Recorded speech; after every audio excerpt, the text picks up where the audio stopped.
El aire en la sala segunda del Tribunal Supremo parecía cortarse con cuchillo. Los murmullos del público cesaron en cuanto Rafael Llorente, subdirector del periódico La Nación Abierta, se levantó para tomar asiento frente al estrado. Su testimonio era uno de los más esperados en el juicio contra el fiscal general del Estado, Ignacio Cifuentes, acusado de revelación de secretos por la supuesta filtración de un correo confidencial. El caso había sacudido los cimientos del Ministerio Público y polarizado a la prensa.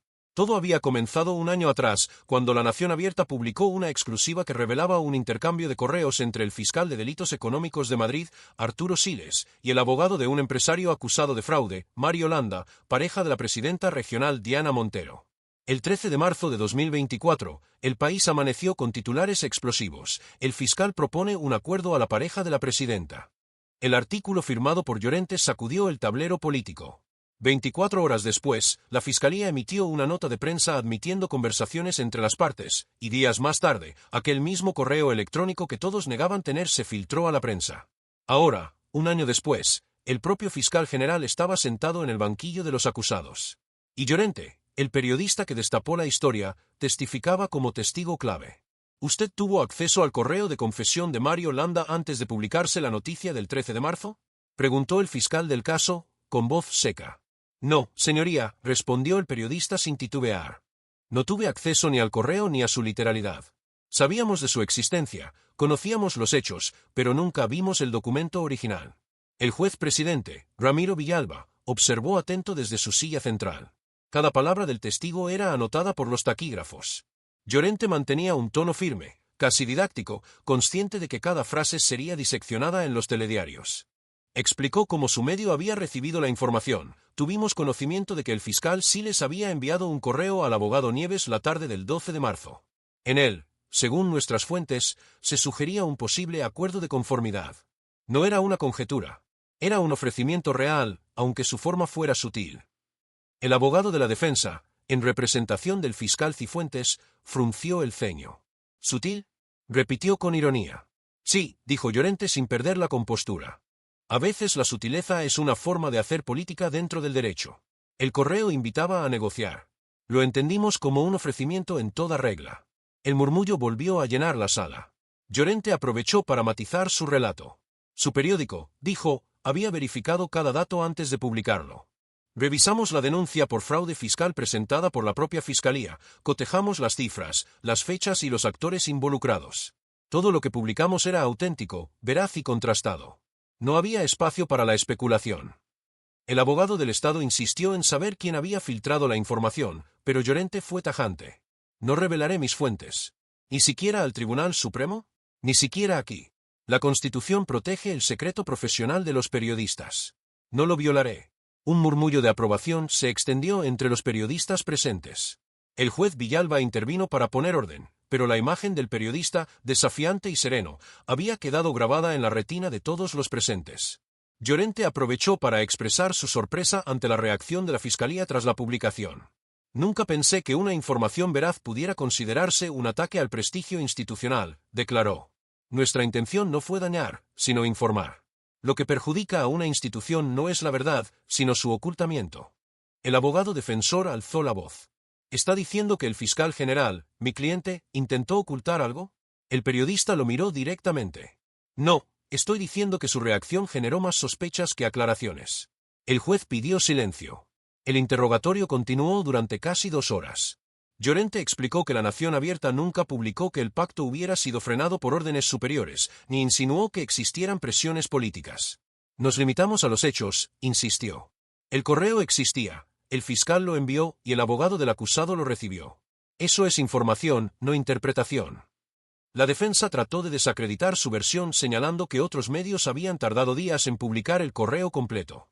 Llorente respondió con una sonrisa casi irónica, eso demuestra que nosotros fuimos prudentes, no precipitados. Esperamos a verificar antes de escribir una sola línea. Y cuando publicamos, lo hicimos con responsabilidad. El juez le preguntó entonces por el papel del fiscal general Cifuentes en todo aquello. Llorente hizo una pausa. Su actuación posterior a la publicación fue inusual, dijo. Ordenó que se difundiera un comunicado interno de la Fiscalía donde se detallaban las conversaciones entre las partes. Ese documento, por su naturaleza, no debía ser público. y al hacerlo, rompió el principio de confidencialidad. El silencio fue absoluto. ¿Considera usted que esa orden fue una maniobra política?, preguntó el magistrado. No lo sé, señoría, respondió el periodista. Pero sé que fue una maniobra desesperada. El testimonio concluyó con una última afirmación que quedó resonando en la sala: no hay nada más peligroso que un poder que confunde la transparencia con la traición. Cuando Llorente abandonó el estrado, los fotógrafos lo recibieron con flashes que iluminaban su rostro cansado. Sabía que aquella mañana había marcado un antes y un después. Su testimonio no solo había puesto en jaque a uno de los hombres más poderosos del país, sino que también había dejado en evidencia la fragilidad del equilibrio entre la justicia y la prensa. Fuera del edificio, un grupo de reporteros improvisaba conexiones en directo. Los manifestantes sostenían pancartas que decían: sin periodismo no hay democracia. El juicio apenas comenzaba, pero el país entero seguía pendiente de cada palabra. Dentro del Tribunal Supremo, el fiscal general Ignacio Cifuentes permanecía en silencio. No había hecho una sola declaración pública desde que comenzó el proceso. Su rostro serio y su mirada fija en el suelo proyectaban la imagen de un hombre acorralado por su propio sistema. El eco de las palabras del periodista aún flotaba en la sala cuando el juez Villalba anunció el receso. Continuaremos mañana con los siguientes testigos, dijo. Al salir, Llorente miró de reojo hacia la bancada del acusado. Por un instante, ambos se cruzaron la mirada. En ella no había odio, sino un reconocimiento mutuo, dos hombres que, desde mundos opuestos, habían terminado atrapados por la misma verdad. Y así, mientras los pasillos del Supremo se llenaban de murmullos, el país se preparaba para el siguiente capítulo de un juicio que ya nadie llamaba caso Cifuentes, sino el juicio de la verdad. El segundo día de juicio comenzó bajo un cielo gris que parecía reflejar el ánimo del país. En los alrededores del Tribunal Supremo, las cámaras aguardaban con paciencia.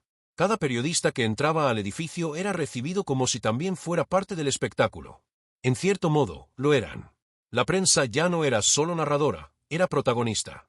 Entre los testigos citados ese día figuraban Lucía Prado, reportera de El Observador Digital, Héctor Mena, corresponsal judicial de Canal 6 Noticias, y Ana Varela, redactora de El Faro Urbano. Todos habían tenido, de una forma u otra, contacto con los documentos filtrados. Todos estaban bajo la lupa. El primero en subir al estrado fue Héctor Mena, un periodista de rostro serio y voz pausada, con 20 años de carrera y una reputación de integridad. Se sentó, respiró profundo y miró directamente al tribunal. Señor Mena, comenzó el juez Villalba, según consta, usted tuvo en su poder el correo de confesión de Mario Landa desde el 6 de marzo de 2024. Sin embargo, su medio no lo publicó hasta el día 14. ¿Por qué ese retraso? El periodista asintió con calma. Porque mi fuente no me permitió exhibirlo antes, señoría. Tenía el correo, pero no la autorización para mostrarlo. Y en este oficio, la confianza es sagrada. ¿Y durante ese tiempo, otros medios ya estaban informando sobre el contenido del correo?, insistió el magistrado. Así es. Pero preferimos esperar. Publicar sin verificar puede destruir una carrera o un país. Las palabras resonaron en la sala. Algunos de los presentes asintieron discretamente. Mena prosiguió explicando que su medio, Canal 6 Noticias, solo publicó el correo cuando la información fue confirmada por una segunda fuente, la cadena radiofónica Voz Pública, que había difundido un fragmento la noche anterior. Fue entonces cuando decidimos hacerlo público, siempre mencionando la procedencia de los datos. La ética, señoría, no es un adorno, es la única frontera entre el periodismo y la propaganda. La defensa del fiscal general, en tono ácido, replicó. Pero, señor Mena, ¿no cree que al citar a la competencia evitó asumir la responsabilidad directa de difundir información sensible? El periodista lo miró fijamente. Prefiero pecar de prudente que de imprudente. En este país, una palabra mal puesta puede arruinar vidas. El juez interrumpió el intercambio antes de que degenerara en discusión. Mena abandonó el estrado con paso firme, consciente de que había logrado su objetivo, defender su integridad sin traicionar a su fuente. Le siguió Lucía Prado, una periodista de mirada intensa y gestos contenidos. Su medio, El Observador Digital, había sido uno de los primeros en confirmar que el empresario Mario Landa había contactado a la fiscalía para alcanzar un acuerdo. Durante su testimonio, la reportera narró con precisión quirúrgica el proceso que la llevó hasta aquella publicación. Recibí información la noche del 13 de marzo, procedente de una fuente habitual dentro de los tribunales, explicó. No me entregó el correo, pero sí me leyó parte de su contenido. Me aseguró que el fiscal sí les había planteado una posibilidad de acuerdo, no una oferta cerrada. ¿Y verificó esa información antes de publicarla?, preguntó el fiscal del caso. Lo hice, respondió Prado con seguridad. Llamé a 3 contactos diferentes dentro del entorno judicial. Ninguno negó el contenido. Eso bastó para corroborar que el hecho era real. La abogada del Estado intentó presionarla para revelar sus fuentes, pero la periodista fue tajante. No lo haré. Si empezamos a traicionar a nuestras fuentes, el periodismo muere. El juez Villalba intervino con tono conciliador. Señora Prado, este tribunal entiende y respeta el secreto profesional. Puede continuar sin identificar a nadie. La reportera asintió y añadió, con voz serena pero firme. Quisiera aclarar algo, señoría. Nunca publicamos con ánimo de perjudicar a la Fiscalía ni a la presidenta regional.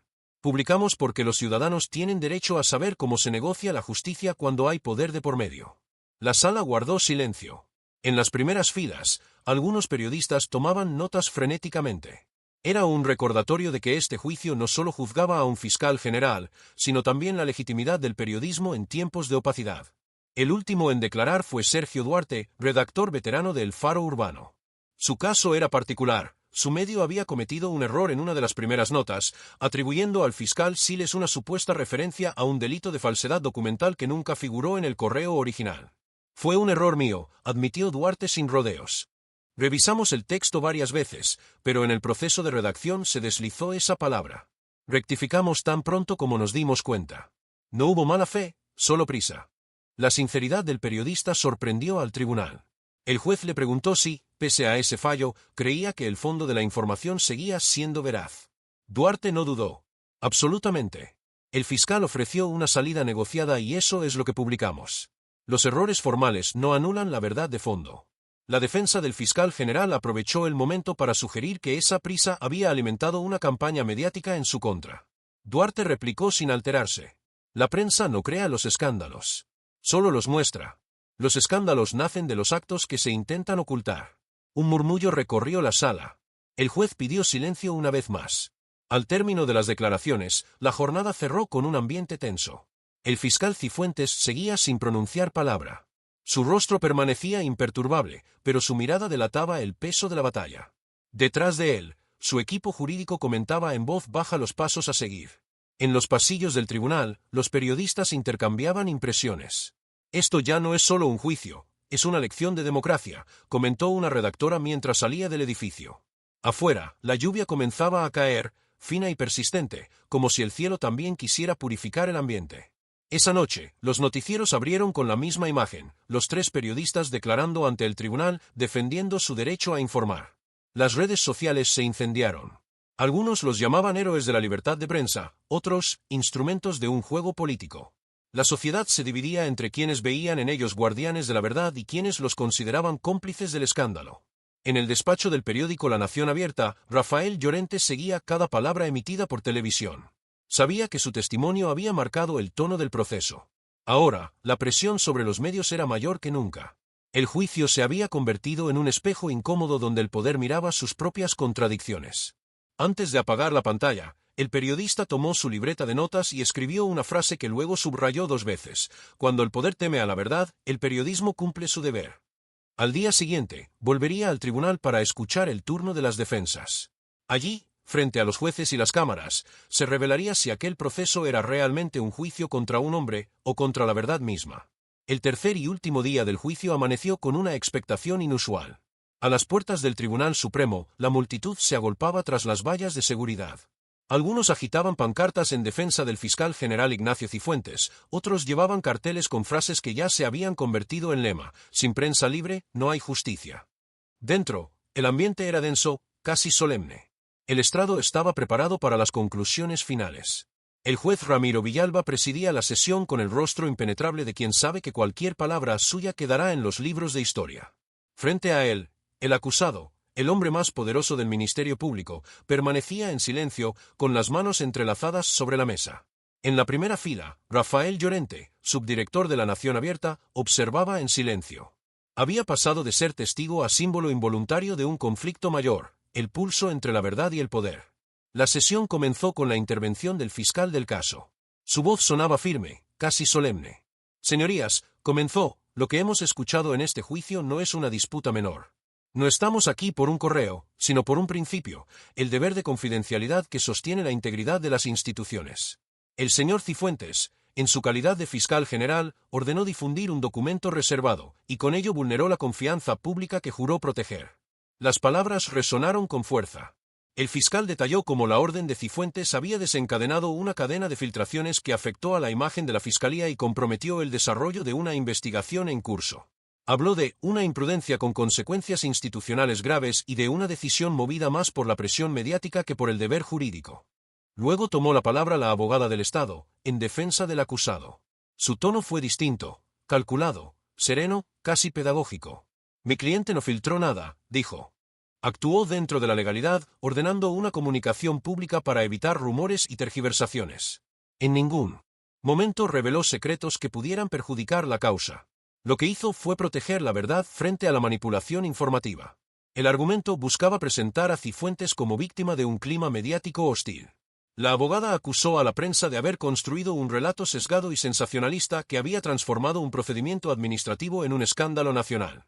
No olvidemos, añadió, que quienes hoy se presentan como defensores de la transparencia son los mismos que publicaron datos parciales, sin contexto, y que convirtieron un correo interno en un arma política. El juez escuchaba con atención, mientras los murmullos crecían entre los asistentes. Cuando llegó el turno del acusado, Ignacio Cifuentes se levantó lentamente. Su voz, grave y pausada, llenó la sala. No he cometido ningún delito, dijo. Durante toda mi carrera he servido a la ley, no a los intereses personales.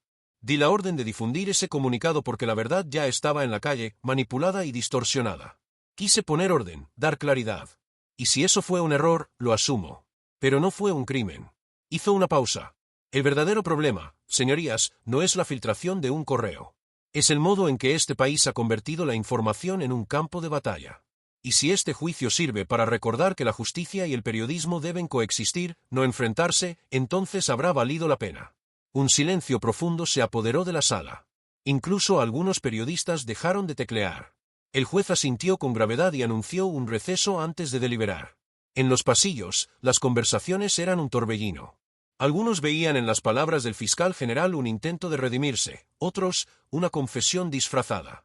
Llorente, por su parte, caminaba hacia una ventana desde la que se veía el jardín interior del Supremo. Sacó su libreta y escribió una sola frase: nadie confiesa del todo, todos justifican sus verdades. Horas más tarde, el tribunal volvió a reunirse para dictar sentencia. El juez Villalba leyó con voz firme y pausada. Este tribunal considera probado que el acusado Ignacio Cifuentes ordenó la difusión de un documento reservado, vulnerando la normativa interna de confidencialidad. Sin embargo, no queda acreditada la intención de causar perjuicio ni de revelar secretos de carácter esencial. En consecuencia, se le declara culpable de falta grave administrativa, pero absuelto del delito penal de revelación de secretos. El fallo cayó como un golpe seco. Algunos aplaudieron, otros protestaron. Cifuentes respiró hondo y bajó la mirada. Sabía que había salvado la condena, pero no el prestigio.